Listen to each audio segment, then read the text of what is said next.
So, right now, we have a debate going on in the city, really.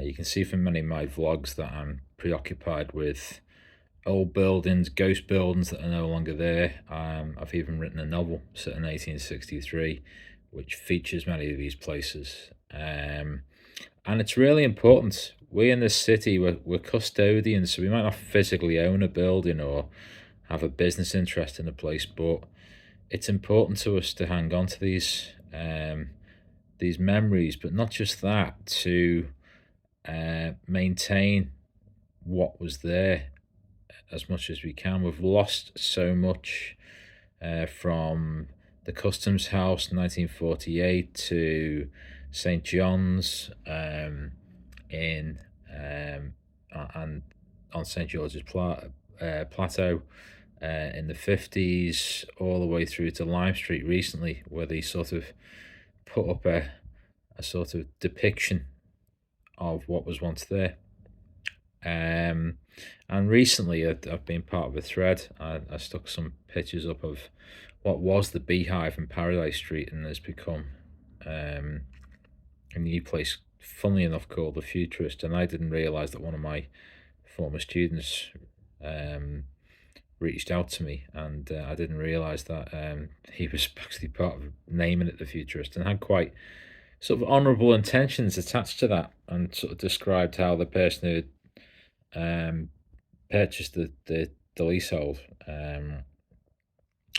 I put the heart and soul into it, and kind of renovated what was a mess.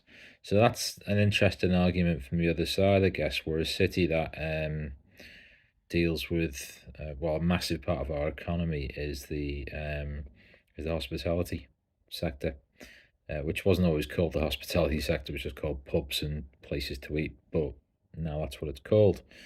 And it's a reality. It brings money into the city. Who gets that money? Well, some individual businesses for sure, some independent businesses for sure, others not. But the lack of sort of foresight and integrity that is there on the part of, let's say, people in control, people with the ability to approve planning decisions.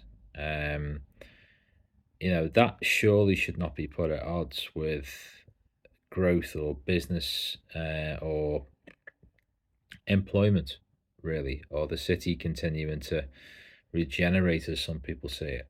It shouldn't be at odds. You look at, I suppose, one shining example was the restoration of what we call the Big House, or the Vines and Lime Streets. Well, one of the survivors of Lime Street, as I like to call it, which I visited recently, and it's magnificent. So, it isn't just about taste or old buildings or new buildings. It's about preserving those parts of the city that really should be preserved, restoring them, um, giving them a new use for sure. We can't be a city of museums. I realise that, but from my perspective, having done what I've done the last few months, I think it is important to have this debate, and to bring in the people who make these decisions, to bring them into the debate if possible. So here it is. There's an opportunity for a forum, not just on social media, for people venting their chagrin about the whole thing, but out there in Liverpool, in the real world. Let's do something about this. It should really be protected. Buildings like the Beehive should have been protected, and I can't really see any other way around that. So, how can we sort of stop this from happening again and be more proactive about it? Yeah, let's have a chat.